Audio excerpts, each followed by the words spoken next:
Hello there my dear friends, and welcome back to another Star Wars video. It is I coming at you once again, your friend and your favourite galactic hostess, Star Wars Meg. And today we have a crazy situation concerning Darth Maul. We're of course going to be talking about Shadow Lord, but we also have another update, something that's been making the rounds, which honestly, I'll just say right off the bat, I wouldn't worry too much about. I'm going to talk about it, the implications of it, but I don't think it's realistic. But first things first, tomorrow is my birthday, and when I woke up, I got a huge surprise. We have finally hit 150,000 subscribers. Thank you all so much for your amazing support, and if you've not done so already, please be sure to hit the big subscribe button down below, ring the bell for notifications, but no more jibber jabber, let's dive straight in. Starting with an incredible update, Maul Shadow Lord has broken records. For his first project as co-president of Lucasfilm, this is great news for Dave Filoni. This could change over time, but in response to the 2-episode premiere, Maul Shadow Lord currently stands at a 100% Rotten Tomatoes score from over a dozen critics. This renders it the highest scored Star Wars project of all time. Now it should be noted, the animated shows don't get as many views or as much attention as the live action content, but this is still a very good sign. And as I said in my own review breakdown, I thought it was a very promising start. It might not be getting the attention of something on the level of The Mandalorian, but it's great to see fans who are watching so excited about it. No one can resist such a delicious and terrifying villain, who owns the room and captivates everyone anytime he's on screen. I'm also looking forward to the wider connections with this show. The mention of Crimson Dawn, theories are abound about Vader. All I can say is bring on episodes 3 and 4, and those are titled Whispers in the Unknown and Pride and Vengeance. If I were to make a prediction, the Inquisitors are not going to show up until episode 5, which is literally titled Inquisition. But as the new promo suggest, now that Devon Azara is out of her cage, I think she and her Jedi Master are going to confront Maul. But further down the line we know she joins him. There is a lot to look forward to.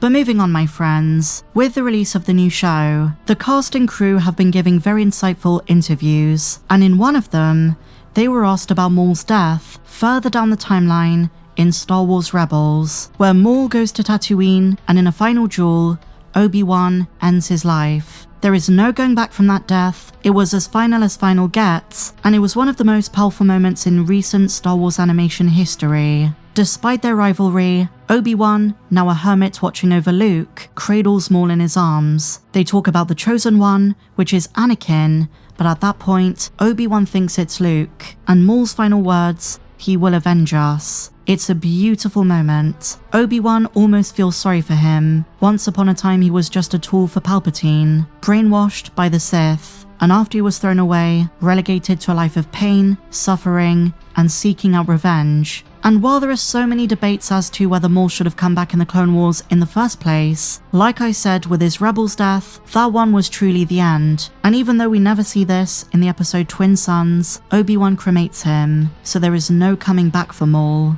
At least until today, because we just had some baffling news, something I really pray Lucasfilm does not go ahead with. So this has been making the rounds, and I think the way it's been framed is rather disingenuous, because the executive producer is not saying that Maul's death doesn't count. It's an offhand comment where he's like, you never know, but let's first focus on Maul Shadow Lord. The future holds whatever it's gonna hold, but at the moment, we have this show earlier in the timeline to worry about. A very similar thing was said to Games Radar a few days ago, that even though Maul goes on to die in Rebels, Maul Shadow Lord has surprises and curveballs that we didn't expect. Take that as you will. He also says that the path to Maul's eventual death is not a straight line. I don't think they're going to flat out do a resurrection, but if they do, that would be an awful, horrible idea. Over the years, we've spoken about so many bad retcons, but this one would take the cake. Lucasfilm executives on whether Darth Maul survived his Star Wars Rebels death,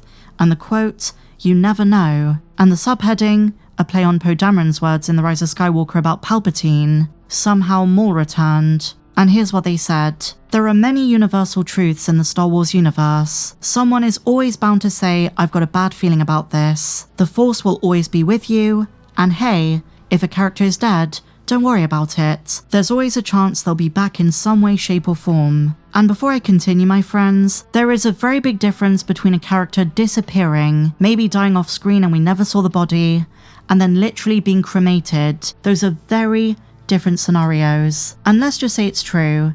Let's say Maul somehow survived on Tatooine. Do you not think Obi-Wan would have noticed? But let's carry on. The master of cheating death is none other than Darth Maul himself. Despite being bisected and hurled down a reactor shaft in episode 1, Maul eventually returned. He survived by tapping into the dark side. And over the years, Maul has faced many close calls, but it was in the Star Wars Rebels Season 3 episode Twin Suns that Maul finally met his end at the hands of Obi-Wan Kenobi.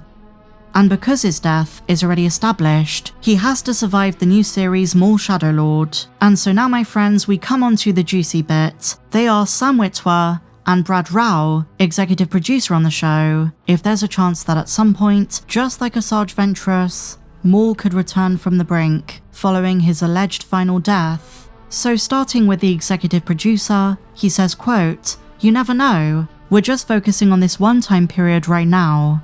He says you never know, we do know. Please do not be tempted to do this. If they wanted to do something with Maul in the Mandoverse, have the Great Mothers and Ahsoka whisk up a Maul lookalike, or a Maul clone, but don't bring back the actual OG. He's dead. You've already told that story. It's time to move on. Shadow Lord is fine, it's great, it's earlier in the timeline, but if you're talking about a very impactful moment like Obi-Wan versus Maul, do not change the outcome. It waters everything down, and not just Maul's story, but Obi-Wan's story. That's one of the most meaningful moments that further down the line has implications for A New Hope. And so this is what Sam said. On the subject of a Maul resurrection, he says, quote, "Clone him, make an army of him, just do it, let's get it over with." And it should be noted, he is just joking about. I think he's just passionate about voicing Maul, he's just happy he's returned. So right now his attitude is, if you want to do more with Maul, I'm game, let's go for it. I don't think this is serious commentary about the implications of if Maul's death is retconned. And he goes on to say this, "I couldn't imagine. I did not foresee that Darth Maul would ever have a show named after him. I never even considered it. If there's any possibility, that's Dave Filoni's purview." And I have seen some worry in response to this article, especially where it concerns Dave Filoni retconning his own work. Would he go this far though? I'd like to think he wouldn't, but you never know. It would be an awful, horrible idea. Of all the fan theories and speculation on who survived their deaths, Darth Maul is not one of them. They did it the first time round. George Lucas regretted Maul's Phantom Menace death, and he returned in the Clone Wars. And while a lot of fans hated this, they were very cautious with the framework of how they were going to do it. Even if they were very cautious in retconning Maul's Rebels death, with a cremation detail, I just can't see a way for that to work. Maul died in Obi-Wan's arms. That should be the end of it. Like I said, they could find a way for the Great Mothers to kind of create a pseudo Darth Maul, some kind of warrior clone, train up a Night Brother, maybe do something with the consciousness, but even that would be very controversial. So imagine them going back on Maul's second death. It just screams of desperation and milking a character's popularity. And in my heart of hearts, do I think Dave is going to do that? No. But leaving this door open and saying, you never know, is really worrying. But listen, like Brad Rao just said, Lucasfilm Animation has their hands full. They're focusing on this time period with Maul Shadow Lord, and there's going to be a season 2. So for now, I don't think there is anything to worry about. But what do you guys think? And if you enjoyed this video, please be sure to give me a big fat thumbs up, subscribe if you're new, and may the Force be with you, always.